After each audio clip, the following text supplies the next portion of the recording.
Hello buddies, welcome to toppers TNPSC. இந்த வீடியோவில் நம்ம என்ன பார்க்க போகிறோம் அப்படின்னு பார்த்தோம்னா 2022 கேட்கப்பட்ட பாலிட்டி கொஸ்டின் ஃபுல்லாக பார்க்க போகிறோம். வாங்க இந்த வீடியோக்குள்ளே போகலாம்.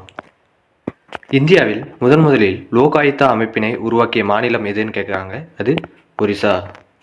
லோகாயுக்தா மாநிலத்தை அமைப்பினை உருவாக்கிய முதல் மாநிலம் ஒரிசா.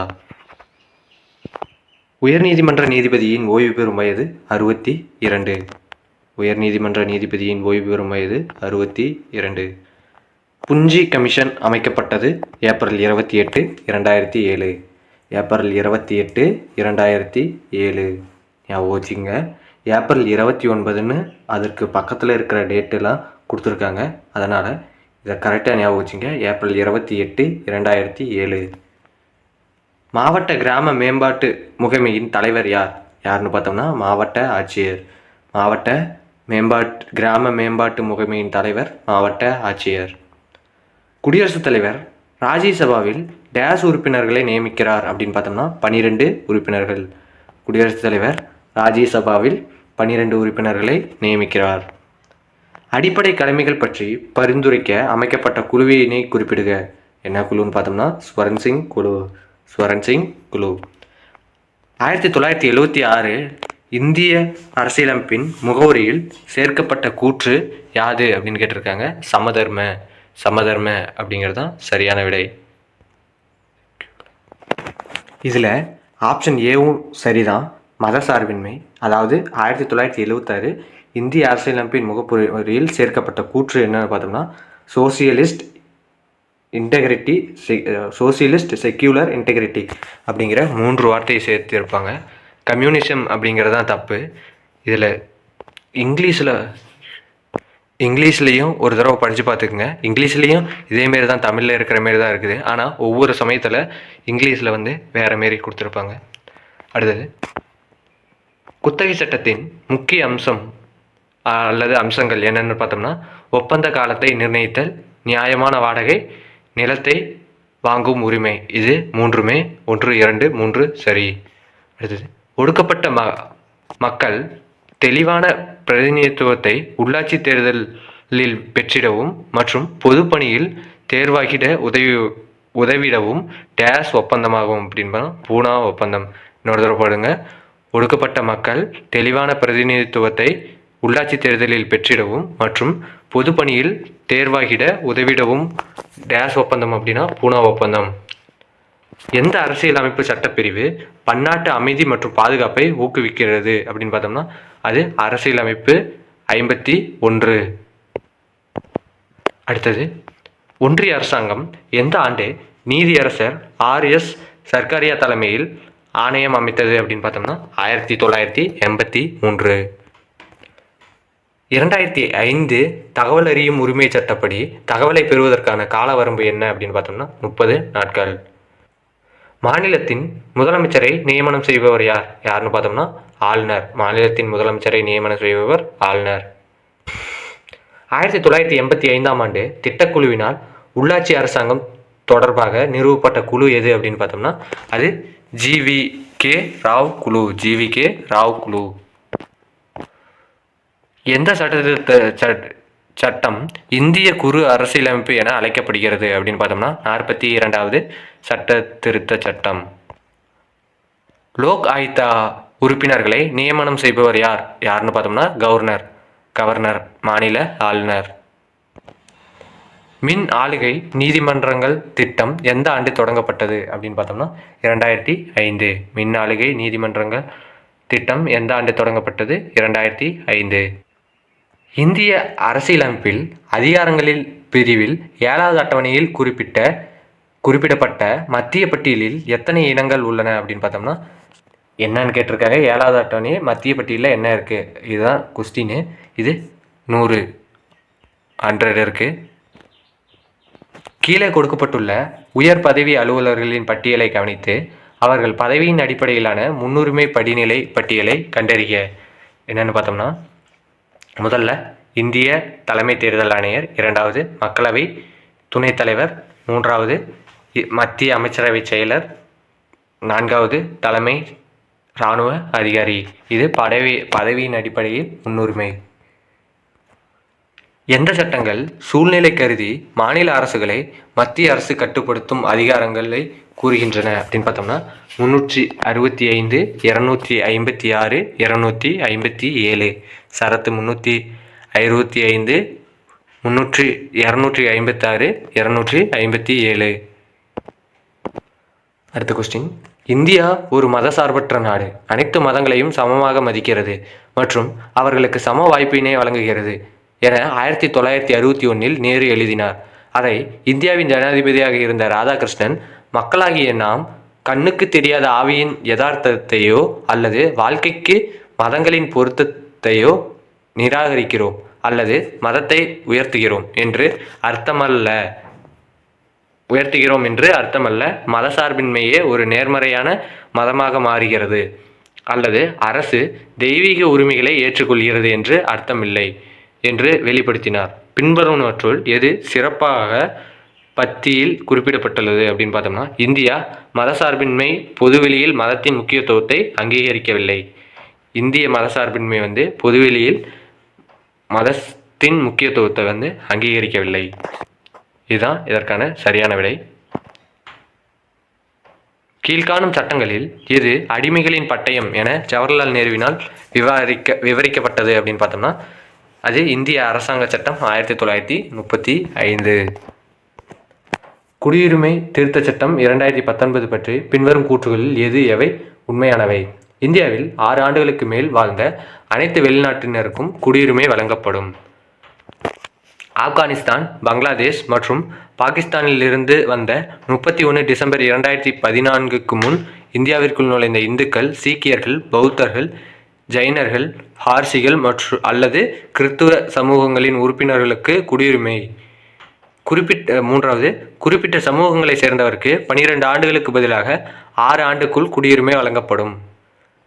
குடிமக்களின் தேசிய பதிவேட்டை தயாரிப்பதில் CAA உதவும். அதாவது CAAனா சிட்டிசன்ஷிப் அமெண்ட்மெண்ட் ஆக்ட் அப்படின்னு அர்த்தம். இதில் எது சரியானவைன்னு பார்த்தோம்னா 2, 4 சரி. என்னென்னா, குடிமக்களின் தேசிய பதிவேட்டை தயாரிப்பதில் CAA உதவும். ஆப்கானிஸ்தான், பங்களாதேஷ் மற்றும் பாகிஸ்தானிலிருந்து 31 டிசம்பர் 2014 முன் இந்தியாவிற்குள் நுழைந்த இந்துக்கள், சீக்கியர், பௌத்தர், ஜைனர்கள், பார்சிகள் அல்லது கிறித்துவ சமூகங்களின் உறுப்பினர்களுக்கு குடியுரிமை வழங்கப்படும் அப்படிங்கிறது சொன்னது. எந்த அரசியலமைப்பு திருத்தம் புதுச்சேரியை இந்திய ஒன்றியத்தில் சேர்த்தது அப்படின்னு பார்த்தோம்னா, அது 14வது அரசமைப்பு திருத்தம். இது எப்படி ஞாபகம் வச்சுக்கலாம்னா, புதுச்சேரியில் இருக்கிற எச்சை எடுத்துருங்க, புதுச்சேரி அப்படின்னு ஞாபகம் வச்சுக்கிட்டிங்கன்னா 14வது அரசமைப்பு திருத்த சட்டம் வந்துடும். அடுத்தது, கீழ்கண்டவற்றை காலவரிசைப்படுத்துக. முதலாவது என்னன்னு பார்த்தோம்னா, பல்வேந்திராய் மேத்தா குழு 1952. சர்க்காரி ஆணையம் ராஜமன்னா நிர்வாக சீர்திருத்தம் அதுக்கப்புறம் கொண்டு வந்திருப்பாங்க. ராஜமன்னார் குழு 1969. சர்க்காரி ஆணையம் 1983. இதற்கான சரியான விடை பி. கீழ்கண்டவற்றுள் இது தவறாக பொருத்தப்பட்டுள்ளது அப்படின்னு கேட்டிருக்காங்க. இதில் ஆப்ஷன் டி தான் தவறாக பொருத்தப்பட்டுள்ளது. என்னென்னு பார்த்தோம்னா, ஆர்டிகல் 360 நிதி ஆணையம் கிடையாது. நிதி ஆணையத்தோட ஆர்டிகல் 280. 360 நிதிநிலை அவசர பிரகடனம். கீழே உள்ளவற்றிலிருந்து சரியான பதிலை தேர்ந்தெடுக்கும். அடிப்படை உரிமைகள் இவ்வாறாக விவரிக்கப்படுகிறது. என்னென்னு பார்த்தோம்னா, இந்திய மக்களின் உரிமைகளின் சாசனம், அரசியலமைப்பின் மனசாட்சி, அரசியலமைப்பின் ஆன்மா, அமெரிக்க அரசியலமைப்பின் உரிமைகள் மசோதாவின் உத்வேகம். அமெரிக்க அரசியலமைப்பின் உரிமைகள் மசோதாவின் உத்வேகம். இதில் அனைத்துமே சரிதான். 1, 2, 3, 4 அனைத்தும் சரியான விடை. பொறுத்துக. மாநில முதலமைச்சர் தொடர்பான கீழ்காணும் அரசமைப்பு விதிகளை பொறுத்துக. முதல்ல, ஆளுநருக்கு உதவி மற்றும் ஆலோசனை கூறும் அமைச்சர் குழு என்னன்னு பார்த்தோம்னா 163வது விதி. இதில் உதவி அப்படிங்கிறத வச்சு 3 ஞாபகம் வச்சுக்கோங்க. உதவி, ஆலோசனை, அமைச்சர் குழு 163. அமைச்சர் தொடர்பான பிற அம்சங்கள் என்னன்னு பார்த்தோம்னா 164. மாநில அரசாங்கத்தின் அலுவலை நடத்துதல் 166. மாநில ஆளுநருக்கு தகவல் தெரிவித்தல் உள்ளிட்ட முதலமைச்சரின் பணிகள் 167. இரண்டாவதுல அம்சம் அப்படிங்கிறத மட்டும் ஞாபகம் வச்சுக்கோங்க, 64 வந்துடும். அடுத்தது, மூன்றாவதுல அலுவலை நடத்துதல். இதில் நடத்துதல் அப்படிங்கிறத ஞாபகம் வச்சுங்க. இது 166 வந்துடும்.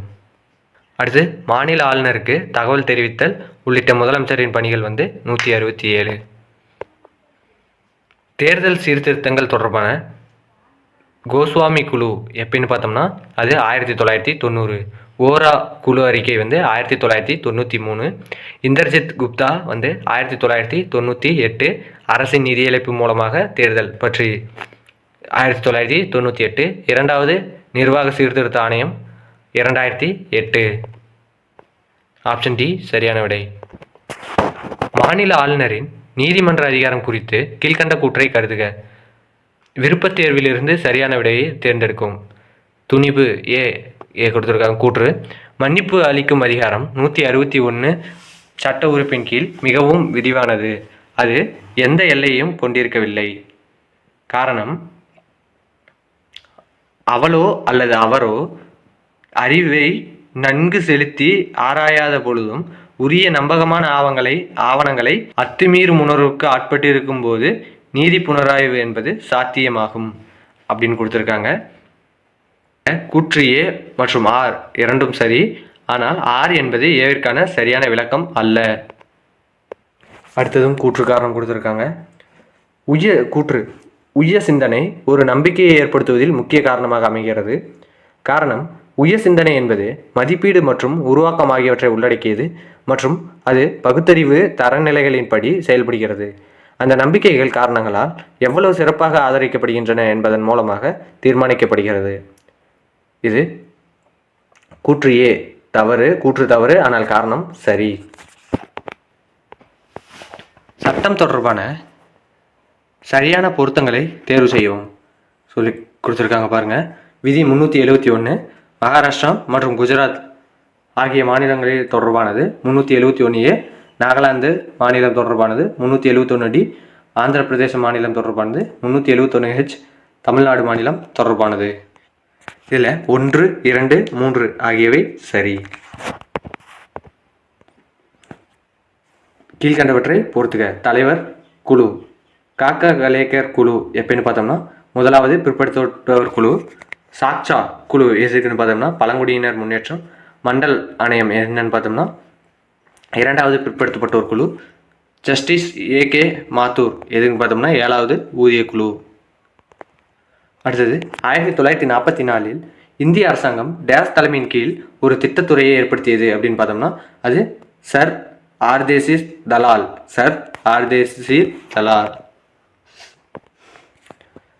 கூற்று கூட்டாட்சி என்பது பகிரப்பட்ட ஆட்சி மற்றும் சுயாட்சி எனும் கொள்கையின் அடிப்படையில் அரசாங்க நிறுவனங்களின் பல நிலைகளில் அதிகார பரவலை கொண்டுள்ளது. காரணம் கூட்டாட்சிகள் அரசியல், சமூக மற்றும் பொருளாதார சூழலுக்கு ஏற்ப தம்மை தொடர்ச்சியாக சரி செய்து கொள்வதை தகவமைத்துக் கொள்கின்றன. இதுக்கே ஆப்ஷன் பி ஏ மற்றும் ஆர் இரண்டும் சரி மற்றும் ஆர் என்பது ஏவிற்கான சரியான விளக்கம். அடுத்தது பின்வருவனவற்றுள் தவறாக இணைக்கப்பட்டவை எவைன்னு பார்த்தோம்னா 3, 4 மட்டும்தான் தவறானது. மாநிலத்தின் பொது சேவைகளின் நிர்வாகத்திலிருந்து தனித்துறை. அடுத்தது தன்னார்வ உருவாக்கம் கூட்டுறவு சங்கங்களின் தன்னாட்சி செயல்பாடு விதி 44 கொடுத்துருக்காங்க. இது தவறானது. விதி 44 என்னன்னா யூனிஃபார்ம் சிவில் கோட் அப்படின்னு சொல்ல. Uniform civil code. கூற்று ஏ சட்டத்தின் ஆட்சி என்பது அரசு மற்றும் தனியார் நிறுவனங்களில் உள்ள அனைவரும் மற்றும் அரசு மற்றும் பிற நிறுவனங்களும் மக்களால் இயற்றப்பட்ட சட்டத்திற்கு பொறுப்பானவர்கள். காரணமாக சட்டத்தின் ஆட்சி என்பது பன்னாட்டு அமைதி மற்றும் பாதுகாப்பு அடிப்படையில் உருவானது. மேலும் அது மக்களின் உரிமைகளையும் அடிப்படை சுதந்திரத்தையும் காப்பது முக்கியம் என்கிறது. இதற்கான சரியான விடை என்னன்னு பார்த்தோம்னா ஆப்ஷன் டி ஏ மற்றும் ஆர் என்பது சரி. ஆனால் ஆர் என்பது ஏவிற்கான சரியான விளக்கம் அல்ல. அடுத்தது லோக் அதாலத் பற்றிய தவறான வாக்கியத்தை கண்டறியவும். என்னன்னு பார்த்தோம்னா இது சட்ட அமைப்பின் கருவி அல்லன்னு கொடுத்துருக்காங்க. இதுதான் தவறான வாக்கியம். மற்றது பாருங்க, லோக் அதாலத் என்பது ஒரு வழக்குகளை விரைந்து முடிக்க வல்ல செயலமைப்பு. இரண்டாவது, வழக்குகளை சமாதான முறையில் முடிவுக்கு கொண்டு வர ஒரு வகையான மன்றம். லோக் அதாலத் மக்கள் வாசற்படிக்கே சென்று நீதி வழங்குகிறது. ஆகியவை சரி. மாநில ஆளுநர் பற்றிய வாக்கியங்களில் எது தவறானது? மாநில பல்கலைக்கழக வேந்தரை நியமிக்கிறார் அப்படின்னு இருக்கு. இதுதான் தவறானது. மாநில பல்கலைக்கழக வேந்தரே இவர் தான், ஞாபகம் வச்சுங்க. மாநில தலைமை வழக்கறிஞரை நியமிக்கிறாருங்கிறதும் கரெக்டு தான். மாநில தேர்தல் அதிகாரியை நியமிக்கிறார் அப்படிங்கிறதும் கரெக்டு தான். முதலமைச்சரை நியமிக்கிறார் அப்படிங்கிறதும் கரெக்டு தான். அடுத்தது, சுதந்திர இந்தியாவிற்கு ஒரு அரசமைப்பு சட்டம் வேண்டும் என முதலில் பரிந்துரைத்தவர் எம்.என். ராய் 1934 பரிந்துரைத்திருப்பார். ஒரு நவீன மக்களாட்சி நாட்டில் குடியுரிமை என்பது அது என்னன்னு பார்த்தோம்னா நாடாளுமன்ற சட்ட உரிமை. நவீன மக்களாட்சி நாட்டில் குடியுரிமை என்பது நாடாளுமன்ற சட்ட உரிமை. அடுத்தது, பிட் இந்திய சட்டம் 1784 என்னன்னு பார்த்தோம்னா 6 உறுப்பினர்களை கொண்ட கட்டுப்பாட்டு வாரியம் நியமிக்கப்படுதல். சாசன சட்டம் 1813 என்னன்னு பார்த்தோம்னா இந்தியாவில் கிழக்கிந்திய கம்பெனியின் வர்த்தக முற்றுரிமையை குறைத்தல். அது மட்டும் இல்லாமல் இந்த 1813 சட்டத்தில் தான் கல்விக்காக 1 லட்சம் ரூபாய் ஒதுக்கியிருப்பாங்க. இதை ஞாபகம் வச்சுங்க. ஒவ்வொரு தடவையும் 1813 33 டவுட்டு வரலாம். 13 அப்படிங்கிறதுல 1 இருக்குது பார்த்தீங்களா, அதனால் அதுதான் 1 லட்சம் ரூபாய்க்கான சட்ட திருத்தம் அப்படின்னு ஞாபகம் வச்சுங்க. அடுத்தது, சாசன சட்டம் 1833 என்னன்னு பார்த்தோம்னா முதன்முறையாக கவர்னர் ஜெனரலின் அரசாங்கம் இந்திய அரசாங்கம் என அழைக்கப்பட்டது. எந்த சாசன சட்டம்னு பார்த்தோம்னா அது 33, கவர்னர் ஜெனரலின் அரசாங்கம் இந்திய அரசாங்கம் என அழைக்கப்பட்ட சாசன சட்டம். இந்திய கவுன்சில் சட்டம் 1861 என்னன்னு பார்த்தோம்னா கவர்னர் ஜெனரலின் சட்டம் இயற்றும் அதிகாரங்களை அதிகார பரவலாக்கம் செய்தல். எந்த சட்ட திருத்தத்தின் மூலம் சமயசார்பற்ற என்ற வார்த்தை அரசியல் சாசனத்தின் முகப்புரையில் சேர்க்கப்பட்டது அப்படின்னு பார்த்தோம்னா 42வது சட்ட திருத்தம். ஒவ்வொரு எக்ஸாம்லேயும் இந்த 42வது சட்ட திருத்தம் நிறைய டைம் கேட்டிருக்காங்க, அதையும் ஞாபகம் வச்சுக்கோங்க. 86வது சட்ட திருத்தம் மூலம் இந்திய அரசமைப்பு சட்டத்தின் விதி 51A சேர்க்கப்பட்ட சரியான சரத்தை கீழ்கண்டவற்றிலிருந்து தேர்ந்தெடுக்கும். என்னன்னு பார்த்தோம்னா பெற்றோர் தங்கள் 6 to 14 வயது வரை உள்ள குழந்தைகளுக்கான கல்வி வழங்குதல் அப்படிங்கிறது தான் சரியான விடை. அரசியலமைப்பு முகவுரை என்பது அரசியல் ஜாதகம் என கூறியவர் யாருன்னா K.M. முன்ஷி. அரசியலமைப்பின் முகவுரை என்பது அரசியலமைப்பின் அரசியல் ஜாதகம் என கூறியவர் K.M. முன்ஷி. மூஞ்ச பார்த்து தான் ஜாதகம் பார்க்க முடியும் அப்படின்னு ஞாபகம் வச்சுங்க. மூஞ்ச பார்த்து தான் ஜாதகம் பார்க்க முடியும். அடுத்ததா, பின்வருவனவற்றை பொறுத்துக. RVS பெரிசாஸ்திரி என்னன்னு பார்த்தோம்னா முன்னாள் தலைமை தேர்தல் ஆணையர்.